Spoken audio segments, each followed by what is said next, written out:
माओवादियों ने कहा था कि तुम लोकतांत्रिक तरीके से लड़ो और जब देखना जब तुम्हारी मांग पूरी नहीं होगी तब फिर आना हमारे पास, देख लेना क्या लोकतांत्रिक तरीके से तुम्हारी मांग पूरी होती है।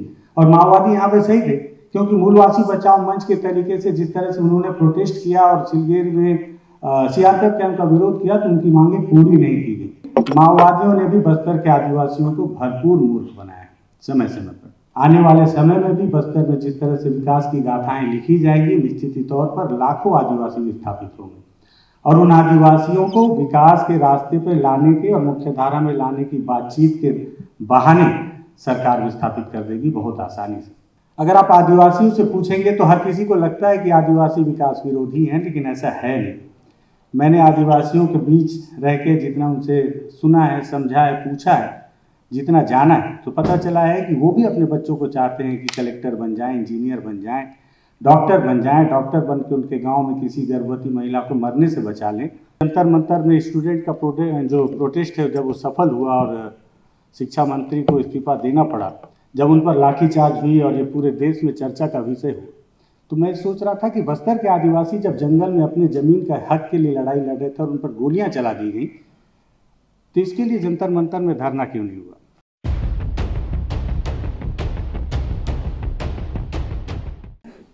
प्रेमचंद जी को नमन और आप सभी को प्रणाम।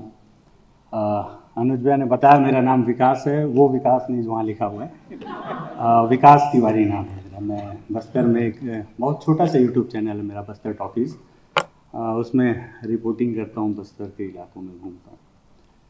सबको सुन रहा था, जसिता दीदी हैं और नंदिनी मैम ने भी कहा विकास, विस्थापन और आदिवासी। मुझे लग रहा था यहाँ जब मैं बैठ के जब सबको देख रहा था कि कितने पढ़े लिखे लोग, सुधार्थी लोग यहाँ पे हैं, कितना पढ़ते हैं, कितना शोध है सभी के पास में। काश बस्तर से किसी सोमारू, सोमरू, मंगड़ू को भी लेके आता तो शायद वो देखते कि उनके बारे में कितना चिंता कर रहे हैं लोग यहाँ पर। और दिल्ली जो पूरा देश चलाती है, कितना दुखद है कि एक कमरे की पूरी कुर्सियाँ नहीं भर पाई हैं आदिवासियों की। ये भी एक चिंता का विषय है। मुझे लगता है कि आदिवासियों के लिए और भी लोगों को आना चाहिए था इस विस्थापन के विषय पर सुनने के लिए, कम से कम अपने विचार रखने के लिए। आदिवासी और विकास और साथ ही साथ विस्थापन, ये तीनों चीज़ें आपस में इतनी गुत्थम गुत्थी हैं कि आप बहुत कंफ्यूज हो जाएंगे। जसिता दीदी ने अपनी कविता में कहा कि डॉक्टर नहीं आते हैं अस्पताल में, टीचर नहीं आते हैं स्कूलों में। बस्तर में आदिवासी जहाँ रहते हैं वहाँ तक सड़कें नहीं होती। सड़कें नहीं होती तो व्यवस्थाएं नहीं पहुँचेंगी, व्यवस्थाएं चाहिए तो सड़क चाहिए, और सड़क बनेगा तो सरकार की मंशा गलत हो जाती है। सिलगेर के जिस आंदोलन की बात नंदिनी मैम ने की थी, वो एक सड़क के निर्माण के लिए सीआरपीएफ का कैंप लगाया गया था। नक्सल प्रभावित इलाका था। जब भी सड़कें बनती थी तो माओवादी वहाँ पे गाड़ियों को आग लगा देते थे और सड़क निर्माण में बाधा उत्पन्न करते थे। माओवादियों का ऐसा मानना था कि अगर सड़क बनेगी तो फोर्स आएगी और माओवादियों के खिलाफ बड़े ऑपरेशन किए जाएंगे। सरकार को फोर्स लगाना पड़ता था। जब ये आंदोलन शुरू हुआ, मैं सोच रहा था अभी जब जंतर मंतर में स्टूडेंट का जो प्रोटेस्ट है जब वो सफल हुआ और शिक्षा मंत्री को इस्तीफा देना पड़ा, जब उन पर लाठीचार्ज हुई और ये पूरे देश में चर्चा का विषय हो, तो मैं सोच रहा था कि बस्तर के आदिवासी जब जंगल में अपने ज़मीन का हक के लिए लड़ाई लड़ रहे थे और उन पर गोलियां चला दी गई, तो इसके लिए जंतर मंतर में धरना क्यों नहीं हुआ। और आज दिल्ली में अगर आदिवासियों के विस्थापन पर चर्चा हो रही है तो ये सुखद है कि शायद ये चर्चा कभी जंतर मंतर तक पहुँचे और शायद हमारे बस्तर में बनने वाले उस बोधघाट परियोजना पर लोगों का ध्यान जाए, जिसमें 50 गांव डूब जाएंगे, लगभग 5000 लोग बेघर हो जाएंगे। शायद पोलावरम पर ध्यान जाए, जिसमें दोरला जनजाति पूरी तरह से समाप्त हो जाएगी। और इस पर भी एक जो गुत्थम गुत्थी वाली बात कही मैंने कि सरकार अपना पक्ष रखती है कि हम जो कर रहे हो देश के विकास के लिए, कल्याण के लिए कर रहे हैं और आदिवासियों के कल्याण के लिए कर रहे हैं। मैं बोलता हूं कि आप जिसके लिए कर रहे हैं कभी उससे पूछते क्यों नहीं। अगर आप आदिवासियों से पूछेंगे तो हर किसी को लगता है कि आदिवासी विकास विरोधी हैं, लेकिन ऐसा है नहीं। मैंने आदिवासियों के बीच रह के जितना उनसे सुना है, समझा है, पूछा है, जितना जाना है, तो पता चला है कि वो भी अपने बच्चों को चाहते हैं कि कलेक्टर बन जाएं, इंजीनियर बन जाएं, डॉक्टर बन जाएं, डॉक्टर बन के उनके गांव में किसी गर्भवती महिला को मरने से बचा लें। वो भी चाहते हैं उनके गांव तक सड़क आए, लेकिन वो चाहते हैं कि सड़कें चौड़ी ना हो, क्योंकि चौड़ी सड़कें सरकार की गलत मंशा को प्रदर्शित करती हैं। क्योंकि इसके पहले के सारे उदाहरण ऐसे रहे, सरकार ने चौड़ी सड़कें बनाई हैं और खदानों का उत्खनन किया है, और उत्खनन करने के बाद उन आदिवासियों की जमीन जो छीनी गई है उन्हें कभी पीने का साफ पानी तक मैसर नहीं दिया।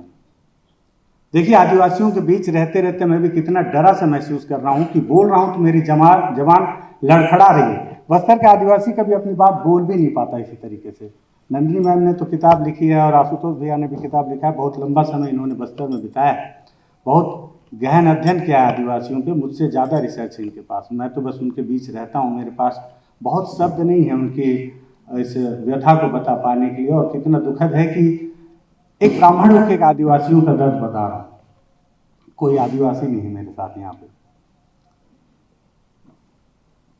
विस्थापन पर हम यहाँ पर बातचीत कर रहे हैं, मुझे लगता है कि यहाँ जितने भी लोग हैं वो अभी सुनेंगे, पता नहीं कल इस पर कितनी बातचीत होगी, पता नहीं इस पर क्या फॉलोअप लिया जाएगा। जब मैं यहाँ दिल्ली आ रहा था तो मैं ये सोच रहा था कि हम जिस विषय पर बातचीत कर रहे हैं, क्या जितने लोग भी यहाँ बैठे हैं, कल जब बोधघाट परियोजना बनेगी और 50 गांव डूबेंगे तो क्या ये लोग आकर खड़े होंगे? मेरा एक भाई है जो अंग्रेजी में आर्टिकल लिखता है और बस्तर पे कई बार लिखता है, तो मैं उससे पूछता हूँ, तुम यार अंग्रेजी में आर्टिकल लिखते हो, बस्तर के आदिवासी पढ़ ही नहीं पाते, उनको पता ही नहीं चलता उनके बारे में कौन लिख रहा है। दिल्ली में बातचीत होती है और बड़े बड़े लोग उस पर डिस्कस करते हैं, दूसरे दिन फिर अगले आर्टिकल पर बातचीत होती है, कल के आर्टिकल पर कोई फॉलोअप नहीं होता। बस्तर में एक 7 बच्चे के बाप को नक्सली बोल के मार दिया जाता है, जबकि वो सरकारी रसोईया होता है और उस पर रिपोर्ट की जाती है, लेकिन वो बात दिल्ली तक नहीं पहुंचती। बस्तर के लाखों आदिवासी सलवाजुड़ में विस्थापित हो गए हैं, उनको वापस लाने के लिए, उनके जमीन में लाने के लिए कभी कोई बातचीत नहीं होती। आने वाले समय में भी बस्तर में जिस तरह से विकास की गाथाएं लिखी जाएंगी, निश्चित ही तौर पर लाखों आदिवासी विस्थापित होंगे और उन आदिवासियों को विकास के रास्ते पर लाने के और मुख्यधारा में लाने की बातचीत के बहाने सरकार विस्थापित कर देगी बहुत आसानी से, लालच देकर, प्रलोभन देकर, डरा कर, धमका कर, जो बोलते हैं कि साम दाम दंड भेद सब तरीके से। लेकिन दिल्ली से ये बात वहां तक पहुंचेगी नहीं ना, वहां की बात यहां तक पहुंचेगी। तो आज अगर हम यहाँ पर बातचीत कर रहे हैं कि विकास, विस्थापन और आदिवासी, तो हमको वो रास्ता देना होगा सरकार को कि अगर आदिवासियों तक अस्पताल पहुंचाना है, आदिवासियों तक स्कूल पहुंचाना है, आदिवासियों तक शिक्षा पहुंचाना है, जो उनकी बेसिक जरूरत है, जरूरी है, तो उसके लिए सड़कों की आवश्यकता है, जिसे विकास का नाम दिया जाएगा, लेकिन सरकार उसको गलत मंशा से ना बनाए।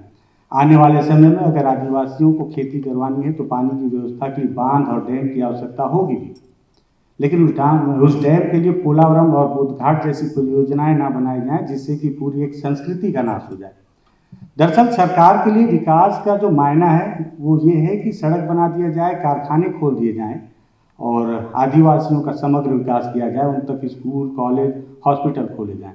लेकिन जिस तरीके से सरकार विकास करती है, मुझे लगता है कि सरकार के इस विकास से आदिवासियों का सिर्फ विकास नहीं, जो उनकी संस्कृति का विनाश होता है, जो उनके धरोहरों का विनाश होता है, उस पर कभी बातचीत नहीं होती। हमको लगता है कि कई बार आदिवासियों का विस्थापन हो रहा है तो उन्हें घर दे दिया जाएगा, उन्हें मुआवजा दे दिया जाएगा और बस बात खत्म, वो सुखद हैं, वो खुश हो जाएंगे। इस पर कभी बातचीत नहीं होती कि जब एक आदिवासी अपना घर छोड़ता है तो सिर्फ एक कच्ची झोपड़ी, टूटा फूटा झोपड़ा, एक छोटा सा मकान नहीं छोड़ता, वो अपने पुरखे पुरनिया देवी देवताओं की याद छोड़ता है, अपनी देवभूमियाँ छोड़ता है, अपने जंगल छोड़ता है। वो जंगल जो आपके लिए जंगल है, उनके लिए संस्कृति है, उनके लिए धरोहर है। एक बुजुर्ग से मैंने पूछा था कि दादा अगर मान लो जमीन छोड़नी पड़े तो आपको कैसा लगेगा? तो उसने मुझे सामने वाले पहाड़ को दिखाकर पूछा था, उस पहाड़ को देख रहे हो, क्या है उस पहाड़ में? मैंने कहा उस पहाड़ में लोहा है। उसने कहा नहीं, उस पहाड़ में हमारा देवता है। उसने कहा बस देखने का फर्क है, आपको लोहा दिखता है, हमको देवता दिखता है। जब आप हमको हटाएंगे तो आपको लगता है कि आप हमें समृद्ध कर रहे हैं, लेकिन आप हमारी संस्कृति का नाश कर रहे हैं। तो आज बहुत ज़्यादा बोलने के लिए मेरे पास तो मेरे पास कोई तैयारी नहीं। मुझे लगा कुछ तैयारी की जाए, फिर मुझे लगा जो देख रहा हूँ उसको बताने के लिए तैयारी की क्या जरूरत है, जो रोज देख रहा हूँ, जो आदिवासियों की स्थिति देख रहा हूँ। और सबसे बड़ी बात, कि आदिवासियों का जो शोषण करने की बात हुई, तो आपको पता है शोषण कौन करता है? शोषण जातिवाद करता होगा, इस पर अलग डिस्कशन है या अलग लोगों की का नजरिया, लेकिन मुझे लगता है कि हमेशा ताकतवर व्यक्ति कमजोर का शोषण करता है। बस्तर में 12 विधानसभा सीटें हैं, जिसमें 11 विधानसभा सीटें आदिवासी हैं, एसटी, सभी में आदिवासी विधायक हैं। एक सांसद है वो आदिवासी है और वही अपने आदिवासियों का शोषण कर रहा है। वो भी नहीं चाहता कि वो आदिवासी जिसे कुछ पता नहीं है वो पढ़ लिख जाए, आगे बढ़े, क्योंकि उसे को पता है कि अगर वो पढ़ लिख गया तो कल वोट देने से पहले सवाल पूछेगा उससे। अभी पता है उसको कि मुर्गा और बकरा खिला देंगे तो वोट दे देगा, या उसको माटी क्रिया खिला दिया, मतलब कि जमीन का कसम खिला दिया तो भी वो वोट दे देगा और उसकी सरकार बन जाएगी। तो वो 11 विधायक भी आदिवासी हैं जो उनका शोषण कर रहे हैं। उनको पता है कि उन आदिवासियों के साथ क्या हो रहा है। उनको पता है कि वो जो आदिवासी जो मारा गया है वो नक्सली नहीं था, लेकिन वो फिर भी सरकार के साथ खड़े हैं, क्योंकि सरकार के खिलाफ अगर विधायक जाएगा तो शायद अगली बार उसको टिकट न मिले। हर किसी का अपना लालच है। दूसरी चीज की नंदिनी मैम ने कहा कि मूलवासी बचाओ मंच बहुत शानदार संगठन था, लेकिन उसमें मैंने जो एक दूसरा रंग देखा कि बस्तर में जो माओवाद था, हालांकि माओवाद क्यों पैदा हुआ इस पर भी एक अलग बहस है, क्योंकि माओवाद के पैदा होने के पीछे भी मुझे लगता है सरकार की लापरवाही थी। क्योंकि जो माओवादी 80 के दशक में दंडकारण्य के जंगल में आए वो रायपुर क्यों नहीं चले गए, सीधे दंडकारण्य क्यों आए? कारण ये है कि दंडकारण्य और बस्तर को अनाथ छोड़ दिया गया था। वहाँ के लोगों को केवल गिनतियों में गिना जाता था, वो भी कभी कभी वोट के लिए 5 साल में एक बार। और यही वजह है कि जब वहाँ कुछ भी नहीं था तो माओवादियों को जगह मिली और उन्होंने अपनी सरकार वहाँ पर खड़ी कर दी। लेकिन माओवादियों ने भी बस्तर के आदिवासियों को भरपूर लूटा, भरपूर मूर्ख बनाया, मुझे ऐसा लगता है। मूलवासी बचाओ मंच निश्चित ही तौर पर पढ़े लिखे बस्तर के आदिवासी युवाओं का मंच था, लेकिन उसी सिलगेर के आंदोलन में मैंने अपनी आंखों से देखा है माओवादी लीडरों को, उनको पीछे से ब्रीफ करते हुए मैंने देखा। कोंटा के विधायक छत्तीसगढ़ के कांग्रेस की सरकार में आबकारी मंत्री कवासी लखमा ने तो मेरा नामकरण कर दिया था कि ये आबकारी वाला, ये सिलगेर वाला पत्रकार है, क्योंकि मैं हमेशा सिलगेर में ही रहता था। अधिकतर मैं कई बार 3-3, 4-4 दिन वहीं जाकर पड़ा रहता था उनके आंदोलन के बीच में। लेकिन उस मूलवासी बचाओ मंच के पीछे भी माओवादियों ने उनको, हाँ, लेकिन माओवादियों की मंशा यही थी। माओवादियों ने कहा था कि तुम लोकतांत्रिक तरीके से लड़ो और जब देखना जब तुम्हारी मांग पूरी नहीं होगी तब फिर आना हमारे पास, देख लेना क्या लोकतांत्रिक तरीके से तुम्हारी मांग पूरी होती है।